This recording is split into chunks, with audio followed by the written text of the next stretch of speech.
There was a warning sign, not a bulletin on a government website, not an Indonesian language technical notice that a Singaporean tourist would never find, a physical sign, at the entrance to the trail, at the exact point where every one of the 20 hikers who climbed Mount Dukono on Friday morning walked past.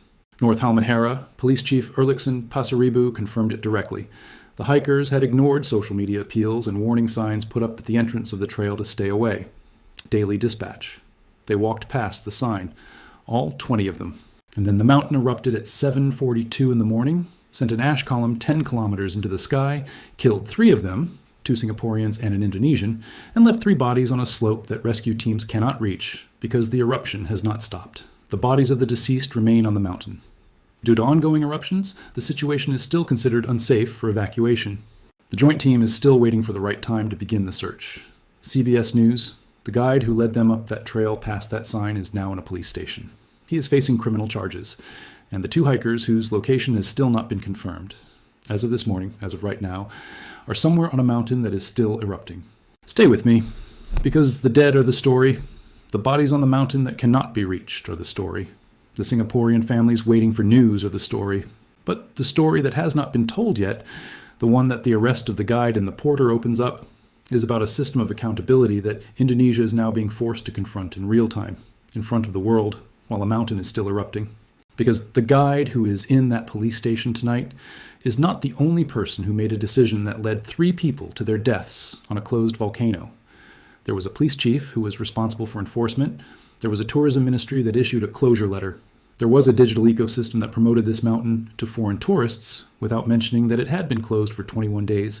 There was a Singapore Ministry of Foreign Affairs that issues travel notices for other Indonesian volcanoes, Mount Ruang, Mount Semeru, Mount Liability, but had not specifically warned its citizens about Mount Dukono. And there was a warning sign at the trailhead that everyone walked past. Who is responsible for what happened on Friday morning? Indonesia's criminal justice system is about to try to answer that question for 1 guide and 1 porter. The larger question does not have a defendant yet. Here is the sentence that the North Halmahera police chief said to reporters at the monitoring station in Mamuya village. The sentence that tells you everything about what PVMBG scientists and local police officers and North Halmahera residents have been watching happen on this mountain for months. Local residents understand and don't want to climb. Many hikers are foreign tourists who wish to create social media content, Erlichson Pasaribu said. Daily dispatch local residents understand. They know the mountain. They know what a 4-kilometer exclusion zone from the Malupang Warirang crater means. They know what elevated seismic activity means on a volcano in North Maluku. They know that when the PVMBG issues a warning and the police put up a sign and the tourism ministry issues a closure letter, it means something real. Foreign tourists wish to create content. That is not a hostile characterization. It is an observation from the person who is currently at a volcanic monitoring station trying to coordinate the recovery of 3 bodies from an active eruption zone. He is describing what he observed. The hikers who climbed past the warning sign were documented on the mountain's cameras and by eyewitnesses as carrying phones, recording, photographing.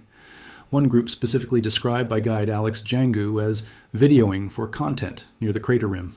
Since December, the Center for Volcanology and Geological Hazard Mitigation had warned tourists and climbers not to come within 4 kilometers of the volcano's Malupang Warirang crater, after scientists spotted an uptick in seismic activity. Daily dispatch, since December. The PVMBG exclusion zone has been in place for 5 months. The April 17th closure of the hiking area specifically was an escalation of an existing warning that had been in effect since the end of 2025. 5 months of warnings, warning signs at the trailhead, social media appeals, a formal closure letter from Indonesia's tourism ministry, a 4-kilometer exclusion zone, and a group of 20 people, including 9 tourists from another country, climbed past all of it on a Friday morning. Now, the guide and the porter. The group's guide and a porter were taken to the police station and could face criminal charges for taking hikers into a prohibited area, the police chief said. CBS News. This is not a routine Indonesian bureaucratic response. Criminal charges for a guide taking tourists into a restricted volcanic zone, charges that could mean imprisonment, not just fines, represent the sharpest possible official signal about where Indonesia's law enforcement is placing accountability for this disaster.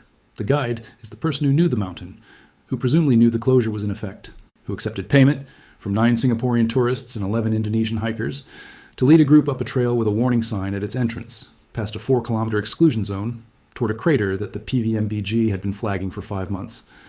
The guide described by CNN, Alex Jangu, said he felt the tremors and told his clients to run.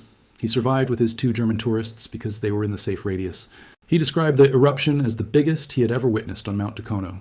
CNBC. Whether the guide under arrest is the same individual who gave that CNN interview is not confirmed in current reporting.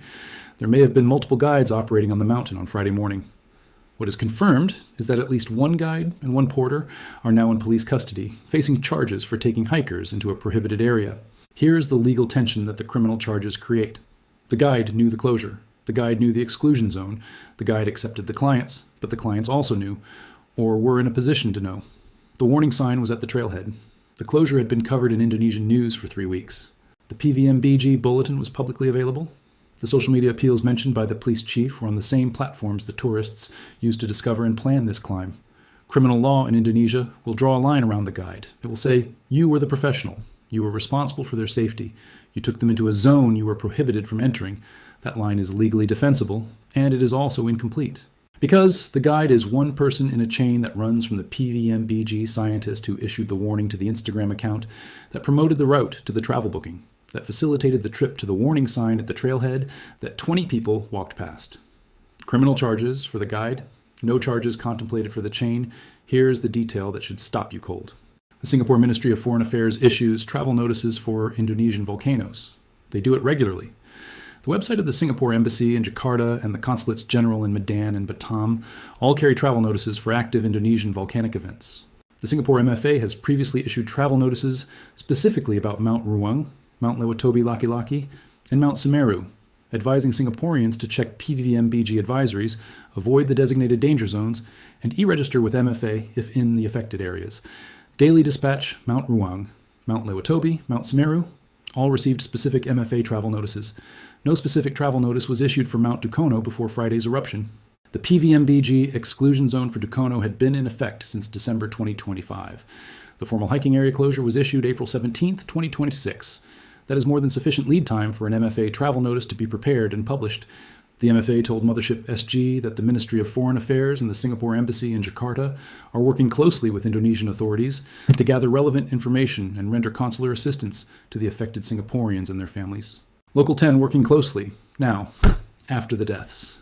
The consular assistance is real, the response is appropriate, and it comes after 2 Singaporeans are dead on a mountain in eastern Indonesia. The travel notice for Mount Dukono does not appear on the MFA website in the archives, reviewed before Friday's eruption. The Singaporeans who planned this trip, who booked flights to North Maluku, who arranged accommodation on Halmahera Island, who found their guide, did so, without a government-level warning from their own country that the specific volcano they were planning to climb had been closed for weeks by Indonesian scientists. The MFA watches Indonesian volcanic alerts for some volcanoes, not for all of them. And the gap between the ones that receive notices and the ones that do not is not based on geological risk level. It is based on whether the volcano has previously received international attention. Mount Dukono did not have a high international profile before Friday morning. Here is the specific human reality that every other detail in this script exists inside. By Friday evening, local time, 15 climbers had safely descended from Mount Dukono and were taken to hospital. 3 were confirmed dead, 2 Singaporeans and 1 Indonesian from Ternate. The whereabouts of the remaining 2 among the 20 were not publicly confirmed as of the last official statement. Local 10-2, unaccounted for. As of Friday evening, not missing in the remote backcountry where search teams have no way to begin, not lost in a wilderness where the geography makes location difficult, unaccounted for on a volcano that is still erupting, where rescue teams are positioned and ready and physically waiting for the eruption to pause long enough to ascend safely. Search operations were suspended on Friday. They will resume on Saturday. CBS News, Saturday. Tonight, somewhere on Mount Dukono, are 2 people whose status has not been officially confirmed. Their families, in Singapore and Indonesia, are waiting. The rescue teams are waiting at the base. The mountain is still producing the conditions that killed 3 people and that are preventing the recovery of their bodies. The 2 whose status is unconfirmed may be alive. They may have sheltered in a position where the eruption passed over them. They may have injuries that prevented descent. They may not be alive. Nobody knows tonight, because the mountain has not paused long enough for anyone to go find out.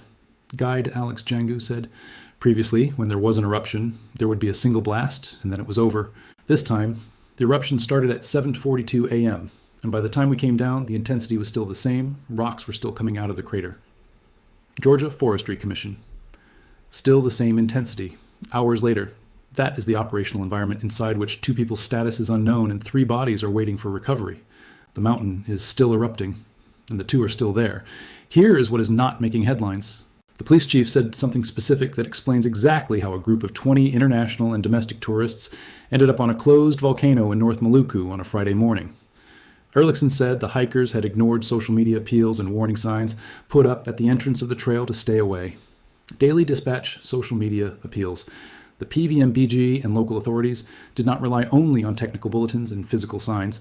They also issued social media warnings on the same platforms where Mount Dukono was being promoted, discussed, reviewed, and photographed by the adventure tourism community.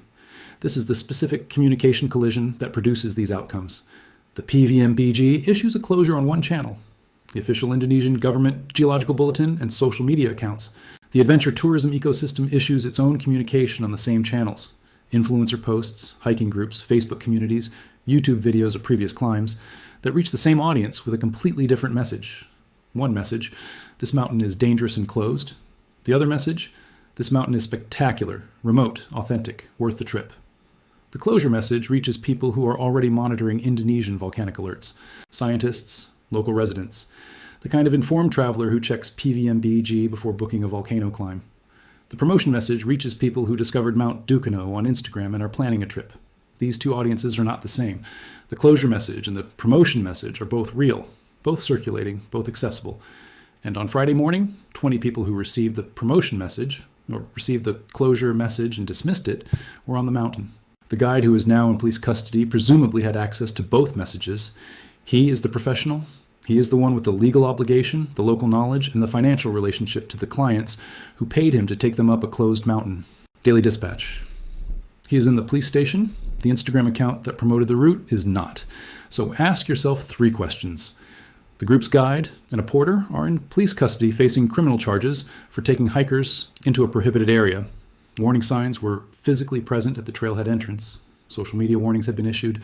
The formal hiking closure letter was issued by Indonesia's tourism ministry on April 17th.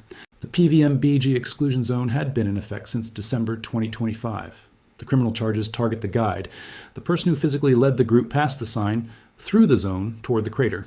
That is legally coherent, but the hikers also walked past the sign themselves.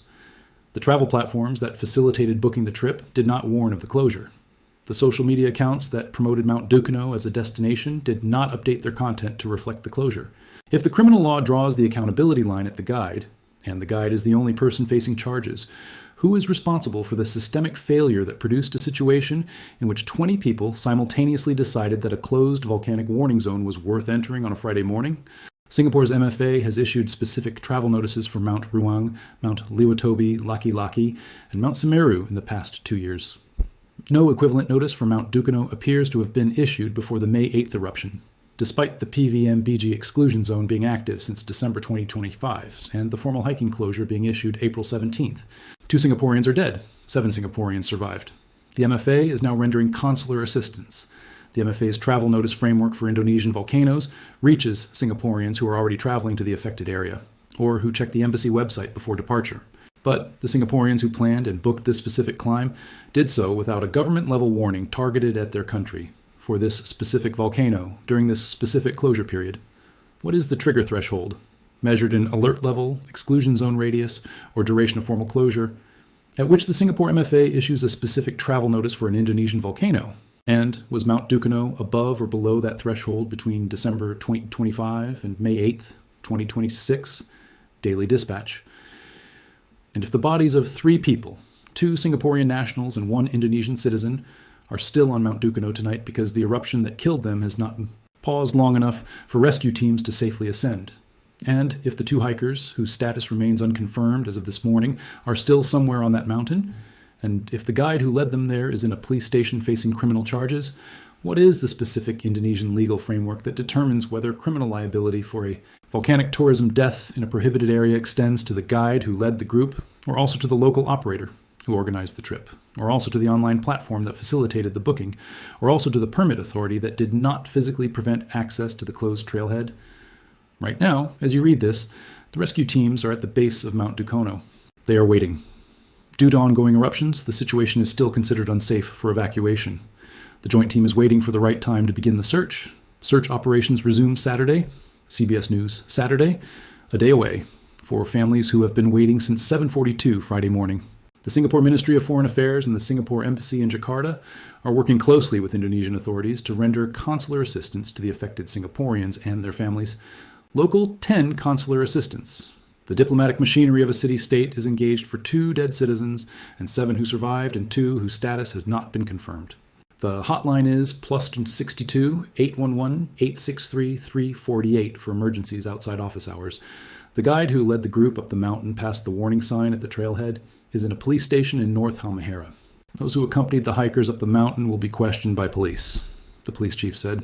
The government is continuing to gather information to establish a complete account of the incident, said Basarnas. Daily Dispatch, a complete account. The sign was at the trailhead. The social media appeals had been issued. The exclusion zone had been marked since December. The formal closure had been in effect for 21 days. And 20 people walked past the sign on a Friday morning, 9 of them from a country 2,700 kilometers away. 2 of them did not come home. 1 Indonesian did not come home. 2 more are unaccounted for on a mountain that is still erupting. The police chief said, local residents understand and don't want to climb. Many hikers are foreign tourists who wish to create social media content. Daily Dispatch. The sign was there. The mountain is still erupting. The guide is in handcuffs. And the content, whatever was filmed in those final minutes near the rim, is on someone's phone, on a mountain that the rescue teams cannot reach until Saturday.